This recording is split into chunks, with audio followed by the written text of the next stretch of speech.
사무엘하 14장은 암논을 죽이고 그술로 도망갔던 압살롬이 돌아와 아버지 다윗과 화해하는 내용입니다. 다윗이 압살롬을 용납한 일이 정의와 공의에 합당한 일인가의 여부는 분별하기가 쉬운 문제가 아닙니다.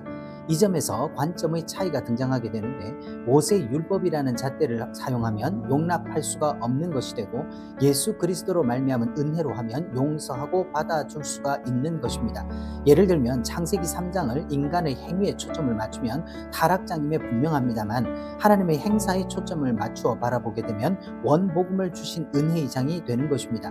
그러므로 죄가 더한 곳에 은혜가 더욱 넘쳤나니 라고 말하게 되는 것입니다. 하나님의 구원 계획은 죽어 마땅한 자를 죽지 않게 하시려는 방책을 베푸심이라 할 수 있는데, 그 방책이 우리 대신 자기 아들을 내어주셨다는 것입니다. 그리하여 내쫓긴 원죄하에 있는 자들이 버린 자가 되지 않게 된 것입니다.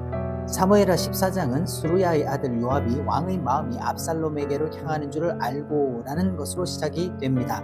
3년이라는 세월이 지나자 죽은 아들보다는 살아있으면서도 만나지 못하고 있는 압살롬에게 향하는 마음이 더욱 간절했다는 것입니다. 요압이 이러한 왕의 마음을 알고 계책을 강구합니다. 왜냐하면 왕의 마음이 그토록 간절하지만 어떤 명분이 없이는 아들을 돌아오게 할 수가 없었기 때문입니다. 바로 이 점이 어떻게 하면 하나님의 의로우심도 보존하시면서 추방당한 자들을 받아주실 수가 있는가 하는 하나님의 구원 계획의 난제가 되는 것입니다. 이 점을 사도 바울은 갈라디아서 4장 1절에서 7절 말씀을 통하여 아들의 명분이라는 주제로 우리 가운데 교훈하여 주고 있습니다. 하나님의 자녀로서의 권리와 상속자로서의 법적 지위를 얻는 것, 이것이 바로 아들의 명분입니다.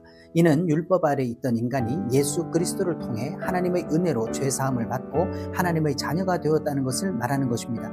성령님은 하나님의 자녀임을 마음속에서 확증하고 아빠 아버지라 부를 수 있게 하는 역할을 하십니다.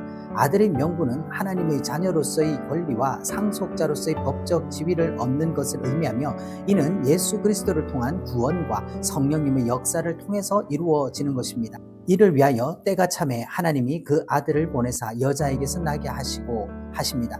하나님께서 왜 그 아들을 여자에게서 나게 하십니까? 율법 아래 있는 자들을 속량하여 주시기 위해서입니다. 그러면 율법 아래 있는 자들을 어떻게 속량해 주셨는가? 주님은 할례나 세례만 받으신 것이 아닙니다. 우리를 위해서 율법의 저주도 대신 받으셨습니다. 율법 아래 있는 자들을 속량하여 주신 것이 전부가 아닙니다. 다시 말하면 지옥만 면하게 해준 것이 아니라 아들의 명분을 얻게 하려 하심인 것입니다.